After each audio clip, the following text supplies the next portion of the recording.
One of the most powerful messages in this speech is understanding what her maybe really means. So many people get emotionally trapped in the word maybe. It's that small word filled with false hope, leaving you in a constant state of waiting. You keep telling yourself, maybe she just needs time, or maybe she's scared of commitment, or maybe I can prove my worth to her. But here's the truth, a maybe is not a yes, a maybe is also not a no. It's a convenient pause button that keeps you stuck while the other person enjoys your presence, effort, and attention without giving you the commitment you deserve. We romanticize uncertainty far too much. We confuse mixed signals with mystery, but clarity is a form of love. If someone truly wants you in their life, you won't have to keep guessing. You won't be up late questioning if your time and emotions are being wasted. You won't feel like you're the only one trying. When someone genuinely cares, their actions match their words. They show up for you, not just when it's convenient for them, but consistently and with intention. Staying in a maybe space erodes your confidence slowly. At first, it feels like anticipation, like something good might be around the corner, but eventually that waiting becomes anxiety. You question your worth. You start adjusting your standards just to keep their attention. You begin shrinking your needs because you're afraid of losing even the smallest version of their affection. And before you know it, you've compromised who you are, all because you were holding on to the possibility of a yes. You deserve more than potential.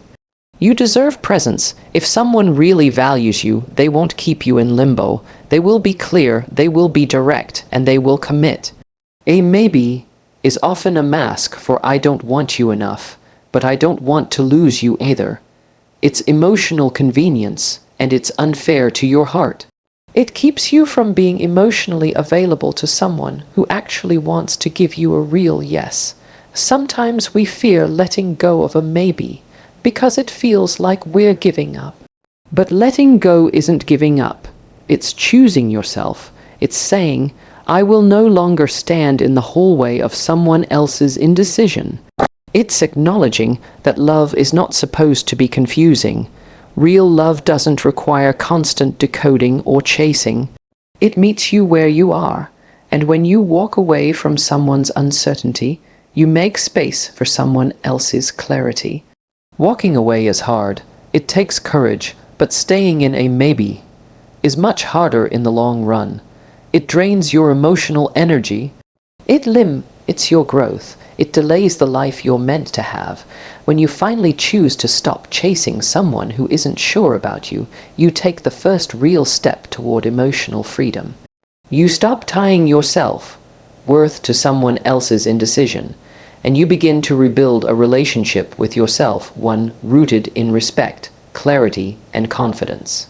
And the truth is, when you finally walk away from a maybe, you don't lose anything. You gain peace. You gain direction, and most importantly, you gain asterisk. So stop chasing her maybe. Let that be the moment where your healing begins. Another powerful truth we often overlook is the cost of waiting for uncertainty. Many people don't realize that every day spent hoping for clarity from someone who won't give it to you is a day you could have been healing, growing, or even opening your heart to something real. Waiting doesn't just hurt in the moment. It adds up, emotionally, mentally, and sometimes even physically. You feel drained, stuck in a cycle of wondering what you did wrong, what you could do better, or what you're missing. It becomes a kind of self-torture masked as patience, but real love never puts you in that position. Real love doesn't make you feel like you're constantly trying to earn it. It flows. It chooses you clearly and unapologetically. When someone keeps you in a place of uncertainty, it's not always about you. It's often about their own emotional unreadiness or selfish need to keep you around while they figure themselves out. And in the process, you become collateral damage to their indecision. You deserve better than that. You deserve someone who knows what they want and who sees that it's you, But while you're sitting there waiting for someone to make up their mind, your own mind is becoming more and more clouded. You begin doubting your instincts. You stop trusting yourself. That waiting slowly breaks down your ability to even recognize what healthy love looks like. The most dangerous thing about waiting for someone to choose you is that it teaches you to settle. You lower your expectations little by little, all in the hope that eventually it will be enough for them to stay. But love that only comes when you've erased parts of yourself is not love. It's survival. And love should never feel like something you have to survive. It should feel like home, like safety, like clarity. So if someone cannot provide that, no matter how much you care for them, they are not the one. This brings us to something just as crucial, taking back your power. At some point, you have to realize that the longer you stay stuck in someone else's maybe, the more disconnected you become from your own truth. Power isn't just about walking away with your head high, though that's a big part of it. It's about reclaiming the narrative. It's about saying, I'm not going to let someone else decide my worth by how indecisive they are about me. Your power lies in your ability to choose yourself even when someone else doesn't. Taking your power back doesn't mean becoming cold or bitter. It means becoming clear. It means being honest about what you want and having the courage to walk away from what doesn't give it to you. You stop being available to people who only show up halfway. You stop waiting for texts that never come. You stop hoping for closure from someone who's already shown you their answer through their actions, or their lack of action. You stop allowing confusion to disguise itself as love, and you start living like someone who knows what they deserve. You don't need someone to complete you.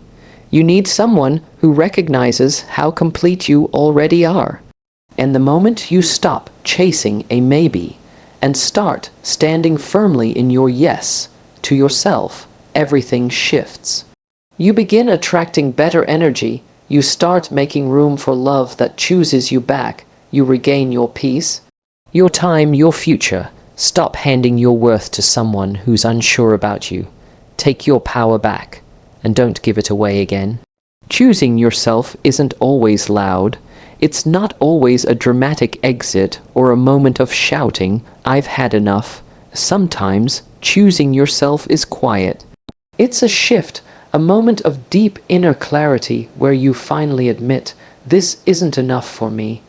It's realizing you're tired of showing up for someone who only meets you halfway, tired of waiting for someone to change, and tired of trying to prove your worth.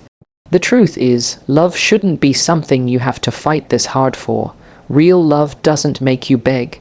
Real love doesn't leave you second, guessing your value. For so long, you may have been told that choosing yourself is selfish, especially if you care deeply. You may have been led to believe that walking away means giving up, but choosing yourself is the opposite of selfish. It's necessary. It means you've learned to listen to your needs, to honor your boundaries, and to protect your peace. Because if you don't choose yourself, no one else truly will. People treat you the way you treat yourself. If you keep accepting inconsistency, silence, and emotional unavailability, you're teaching them that it's okay to offer you less. There's a turning point when you get tired of being the only one holding on. When you realize that love isn't supposed to feel like chasing, it's supposed to feel like arriving. And in that moment, you stop trying to convince anyone of your worth and start standing in it. You understand that peace is more valuable than potential. That clarity is more attractive than chaos. That choosing yourself doesn't mean you don't care. It means you finally care enough about yourself to stop settling. When you choose yourself, you take responsibility for your emotional safety. You stop allowing maybe to keep you stuck. You stop giving energy to people who drain it. You stop hoping that crumbs will somehow become a feast. Choosing yourself means raising your standards not to punish others, but to protect yourself. It's not about being cold or bitter. It's about recognizing that the version of you who kept waiting, explaining, and hoping wasn't weak. They were simply learning. But now you know better, and choosing yourself doesn't mean you walk away without feeling anything. It doesn't mean the pain disappears overnight. You'll still think about them. You'll still miss parts of what you had. But this time you'll know that walking away was an act of love. Not just for yourself, but for the future version of you who deserves more. You'll begin to see that by letting go, you're creating space for someone who doesn't need convincing, someone who sees you and chooses you, fully, without hesitation. We often believe that love requires sacrifice, and to some extent it does. But the one thing it should never ask you to sacrifice is yourself. Not your joy, not your peace, not your worth. Choosing yourself is the first step toward attracting people who do the same. When you stop tolerating uncertainty, you invite clarity. When you stop giving all your energy to someone who isn't sure, you leave room for someone who is. It's not easy, but it's powerful. And with every step you take back toward yourself, you heal, you grow. You strengthen, and most importantly, you remember who you are. Someone worthy of real love, not just the idea of it. Let this be the moment you stop waiting to be chosen and start choosing you. Healing doesn't always begin with feeling better. Sometimes it begins with accepting the truth that the person you were holding on to was never truly holding you back. They were just never holding you at all, and as painful as that realization is, it's the foundation of true emotional healing. When you stop chasing someone who's unsure about you, you don't just reclaim your time, you reclaim the parts of yourself that you gave away in the hope of being loved in return. And piece by piece, you begin to rebuild. Not because someone else is watching, not because you're trying to prove anything, but because you've finally decided that your healing is more important than you're hoping. Too often, we confuse letting go with failure. We see it as weakness, as if giving up the chase means we've lost. But the real loss is staying in a place where you're not growing, not being seen, not being valued. Healing begins when you decide that you are no longer willing to bleed emotionally for someone who won't even acknowledge your wounds. It's not about hating them, it's about loving yourself more. Loving yourself enough to say, I deserve more than this limbo. You stop needing closure from them because you begin closing the chapter yourself, and healing doesn't always feel good. It's messy. You'll have days where the absence feels heavier than the presence ever did. You'll miss the idea of them, the version you created in your mind, more than the reality they actually offered. But with every day you stay away, with every time you choose not to go back, a layer of your old pain peels away. And what's left underneath is something stronger, something wiser. You begin to realize that healing isn't about forgetting them, it's about remembering you. Who you were before the overthinking, before the settling, before the emotional exhaustion. It's about reconnecting with your voice, your standards, your joy. It's about learning to sit with yourself without needing someone else to validate your worth. When you start that process, you'll notice a quiet confidence begin to return. You'll laugh differently, you'll rest better, you'll stop checking your phone, hoping for a message that proves you mattered to them. Because now you matter to you. This journey of healing also comes with acceptance, the understanding that not everyone is meant to stay, and that's okay. Some people were lessons, some were mirrors, showing you what you needed to fix within. And some were just passing storms that reminded you how deeply you could feel. But none of them defined you, and none of them get to control how your story ends. You do. What's beautiful about healing is that it creates space.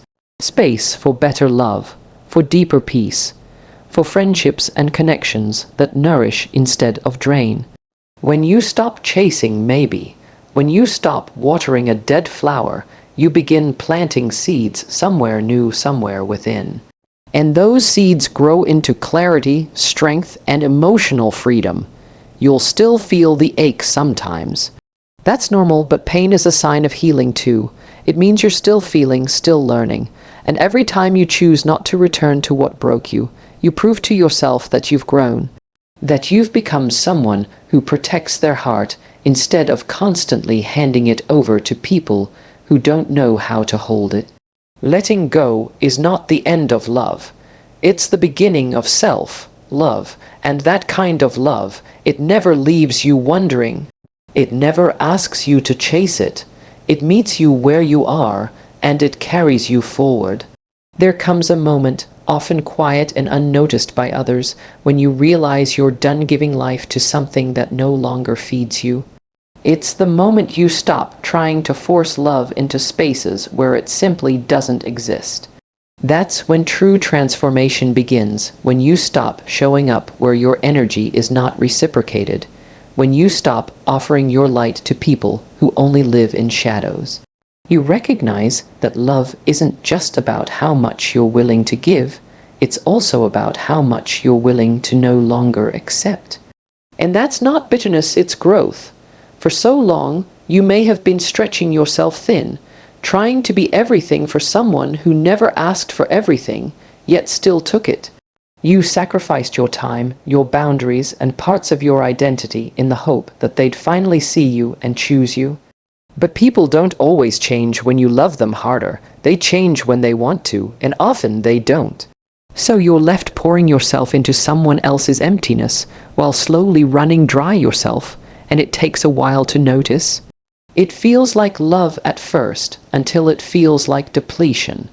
But choosing to walk away from that dynamic doesn't mean you failed. It means you woke up. You finally understood that being the one who always tries, always fixes, and always forgives is exhausting when it's one-sided. Real love isn't built on exhaustion. It's built on effort from both people. And if you're the only one carrying the weight of the connection, then you're not in a relationship. You're in emotional servitude. And you deserve more than that. You deserve someone who meets you, who shows up, and who doesn't just take from your light but adds to it. The hard truth is, not everyone you want is meant to be part of your healing. In fact, some people are part of your breaking, but only so you can learn to put yourself back together differently, stronger. You start recognizing the patterns, how you've been ignoring your intuition, silencing your needs, and trying to earn someone's attention when, in reality, attention given conditionally is not love. It's control, and you deserve more than someone's control. You deserve their presence, their clarity, their consistency. Once you choose not to show up for the people who keep you waiting, something inside you shifts. You stop answering every message. You stop explaining yourself. You stop being afraid of losing people who were never really trying to keep you. Instead, you start gaining something far more valuable. You begin gaining you. The version of you that is tired of second chances with people who don't even offer first effort. The version that chooses peace over chaos, clarity over confusion, and love over longing. And this doesn't make you cold. It makes you wise. You realize that your love is a gift, and it should be placed in hands that know how to hold it. Not hands that drop it and ask you to pick it up for them. Not hands that only reach out when they feel you pulling away. You learn to preserve your energy and invest it in people who pour back into you, without having to beg, perform, or prove anything. You stop measuring your worth by how much you can endure, and you begin measuring it by how much you're willing to walk away from. That's what boundaries are. That's what growth looks like. It's not easy, but it's necessary. Because the moment you stop showing up for people who never showed up for you, you finally step into the life and the love you were always meant to have. Let your absence be the loudest way you reclaim your peace. It's easy to miss the red flags when your heart is busy hoping. When you're emotionally invested in someone who gives you just enough to stay, but never enough to feel secure, you start convincing yourself that the little things they do mean more than they really do. You excuse their silence because they're probably just busy. You dismiss the emotional distance as them needing space. You even begin to celebrate the bare minimum, like a reply, a compliment, or a brief moment of attention, as proof that maybe they care after all. But deep down, there's a part of you that knows something's off. That part whispers, "This doesn't feel right." But you silence it because listening to that voice would mean facing the reality that this person might not be as invested as you are. Red flags don't always scream. Sometimes they whisper through patterns of inconsistency, mixed signals, and emotional coldness. They're there in the excuses, the avoidance, and the way they keep you close enough to matter, but never close enough to commit. It's that almost energy that keeps you emotionally addicted to a fantasy. You end up pouring yourself into someone who's only giving you fragments. You confuse effort with love and history with value, but someone who truly wants to build something with you won't make you feel like a question mark. They'll remove your doubts, not multiply them. When you ignore red flags, you slowly chip away at your self-trust. You teach yourself to stop believing what you feel, and instead start justifying someone else's behavior. You begin adjusting your boundaries, thinking maybe if you're more patient or more understanding, things will change. But red flags ignored only lead to deeper wounds later. The warning signs you chose to overlook in the beginning become the reasons you're hurting in the end. And yet, even with the red flags waving clearly, many people stay. Why? Because letting go of what you hope it could be feels scarier than staying with what it already is, even if it hurts. That hope, however fragile, is powerful, but at some point you have to ask yourself, how long am I willing to wait for someone to see my worth? That question leads to a turning point, where the cost of staying finally outweighs the fear of leaving. And that's where you begin to take back your power. Your power isn't just in walking away. It's in recognizing your patterns, acknowledging the red flags, and deciding that you're no longer available for emotional half measures. It's in saying, "I see what's happening here, and I choose better." Reclaiming your power starts with making choices based on reality, not potential. It's about grounding yourself in what's true instead of getting lost in what you wish was true. Power is clarity.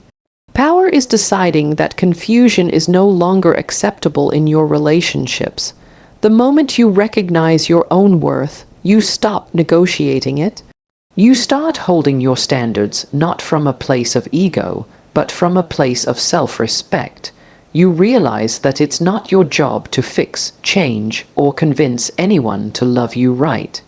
It's your job to love yourself enough to walk away from what isn't aligned with your peace, your growth, and your future. You stop seeing love as something to chase and start seeing it as something to receive freely from someone who is emotionally available and present, not someone who is always almost ready. The red flags are not meant to be analyzed. They're meant to be acknowledged and honored. You don't need to decode someone's behavior when they've already shown you who they are. The only question left is, are you ready to stop waiting and start choosing *?